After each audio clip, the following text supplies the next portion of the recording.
CAM pathway இதை கிராசுலேஷியன் acid metabolism pathway அப்படின்னு சொல்லலாம். C4 சைக்கிள் அண்ட் C3 அதாவது கெல்வின் சைக்கிள் போலவே தான் இதுவும் லைட் இண்டிபெண்ட் ரியாக்ஷன். ஸோ டைரக்டா சன்லைட் உடைய இந்த ஃபோட்டான்ஸ் இந்த ரியாக்ஷன்ஸுக்கு தேவைப்படாது. பட் லைட் ரியாக்ஷன்லேருந்து கிடைக்கக்கூடிய ப்ராடக்ட்ஸான NADP ATPயை யூஸ் பண்ணிக்கக்கூடிய ரியாக்ஷன் இது. இதே போல பல கான்செப்ட்டுக்கு இந்த சேனல் சுபாஷ் லைஃப் சயின்ஸ்ல நீங்க போய் பாத்தீங்கன்னா வீடியோஸ் ஆர் கோர்சஸ் பிளேலிஸ்ட்லயோ நிறைய வீடியோஸ் அப்லோட் ஆகப்பட்டிருக்கு. உங்களோட எக்ஸாம் ப்ரிப்பரேஷனுக்கு யூஸ்ஃபுல்லா இருக்கும்.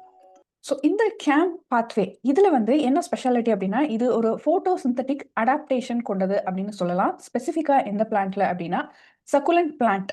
சக்குலண்ட் பிளான்ட் நல்லா திக்கா அடர்த்தியா இருக்கிறதுனால இதை ஃபேட் பிளான்ட் அப்படின்னு சொல்லுறோம். ஜீரோஃபைட்டிக் பிளான்ட் அப்படின்னு சொல்லலாம்.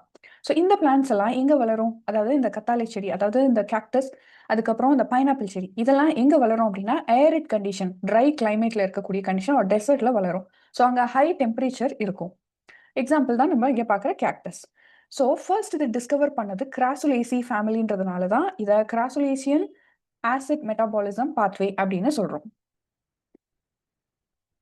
இந்த சைக்கிள்ல மெயினா என்ன நடக்குது அப்படின்னா கார்பன் டை ஆக்சைடு ஸ்டோரேஜ் நடக்கிறதுனால இதை carbon di oxide storage cycle அப்படின்னு சொல்லுவோம்.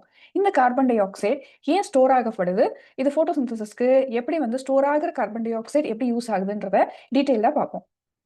ஸோ ஃபர்ஸ்ட் நம்ம இந்த ரியாக்ஷன்ஸ் எங்க நடக்குது அப்படின்னு பார்த்தோம்னா C4 சைக்கிள்ல நம்ம பார்த்தோம் mesophyll and bundle sheath. So ரெண்டுலையுமே நடக்கும் அப்படின்னு பார்த்தோம். இப்போ இந்த மாதிரி பிளான்ட்ல வெறும் மீசோஃபில்ல மட்டும்தான் நடக்கும். சைட்டோசால் ஆஃப் மீசோஃபில்ல தான் நடக்கும்.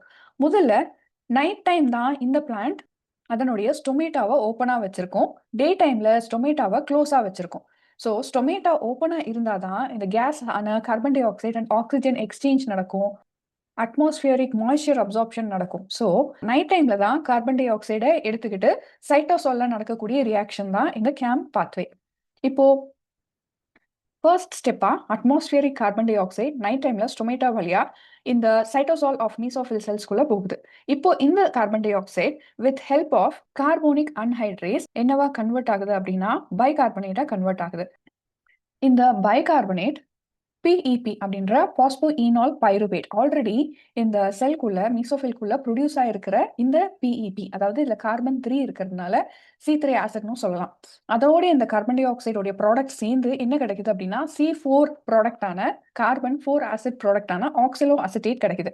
இந்த ஆக்சிலோ அசிட்டேட் அதாவது லைட் ரியாக்ஷன்லேருந்து கிடைக்கக்கூடிய NADH யூஸ் பண்ணி இது with help of enzyme malate dehydrogenase மூலமா இது மேலேட்டா கன்வெர்ட் ஆகுது. இந்த மேலேட் ஃபர்தர் பிளான்ட்குள்ள இருக்கக்கூடிய இந்த பெரிய வேக்யூல், பிளான்ட் செல்ஸ்ல எல்லாம் வேக்யூல் பெருசா இருக்கும்னு நம்மளுக்கு தெரியும். இந்த வேக்யூல்குள்ள தான் மேலேட் ஸ்டோரேஜ் நடக்குது, அதுவும் with help of ATP and இது மேலிக் ஆசிடா ஃபைனலா ஸ்டோர் ஆகப்படுது. இப்படி நைட் எல்லாம் இந்த மேலிக் ஆசிடா இந்த கார்பன் டை ஆக்சைடு எடுத்துட்டு ஸ்டோர் பண்ணி வச்சுக்கிற இந்த ப்ராசஸ் டே டைம்ல என்ன ஆகுது அப்படின்னா கார்பன் டை ஆக்சைடு எடுத்துக்க முடியாம இருக்கிறது இந்த ஸ்டொமேட்டா க்ளோஸ் ஆகிறதுனால. ஸோ இப்போ என்ன நடக்குது, இந்த வேக்யூல்ல ஸ்டோரா இருக்கிற மேலிக் ஆசிட் இது என்னவா கன்வெர்ட் ஆகுதுன்னா ஃபர்தர் திரும்பவும் C4 மேலேட்டா கன்வெர்ட் ஆகுது. ஸோ இந்த C4 ஆசிடான மேலேட் ஸோ வேக்யூல்குள்ளேருந்து வெளியில வரும்போது நம்மளுக்கு என்ன ஆகுது அப்படின்னா வித் ஹெல்ப் ஆஃப் இந்த light reaction products NADH ATP இதன் மூலியமா என்ன ஆகுது, மேலேட் ஆக்சிலோ அசிட்டேட்டாவும் ஆக்சிலோ அசிட்டேட் பாஸ்போஈனால் பைருவேட்டாவும் அண்ட் ஆல்சோ மேலே டைரக்டா NADP யூஸ் பண்ணி with release of carbon dioxide. So இந்த ரெண்டு ப்ராசஸ்லையுமே with release of carbon dioxide நடக்கிறதுனால இது டீகார்பாக்சிலேஷன் அப்படின்றோம். நைட் டைம்ல நடந்தது என்ன, கார்பாக்சிலேஷன். டே டைம்ல நடக்கக்கூடிய ரியாக்ஷன்ல டீகார்பாக்சிலேஷன் நடக்குது. ஸோ இங்க பைருவேட்டா கிடைக்கிறதும் ஒரு பாஸ்போஈனால் பைருவேட்டா கிடைக்கிறதும் ஃபைனலா இங்க ஸ்டார்ச் அண்ட் சுக்ரோஸா கன்வெர்ட் ஆகப்படுது. ஸோ இதுல கேம் பாத்வேக்கும் C4 பிளான்ஸுக்கும் என்ன டிஃபரன்ஸ் அப்படின்னு பார்த்தோம்னா நம்ம ஆல்ரெடி சொன்ன மாதிரி தான் C4 பிளான்ஸ்ல 2 செல்ஸ் இருக்கு, பண்டில் சீட் செல் அதுக்கப்புறமா மீசோஃபில் செல்ஸ். பட் இங்க கேம் பாத்வேல வெறும் மீசோஃபில் செல்ஸ்ல நடக்கக்கூடியது தான் இந்த பாத்வே.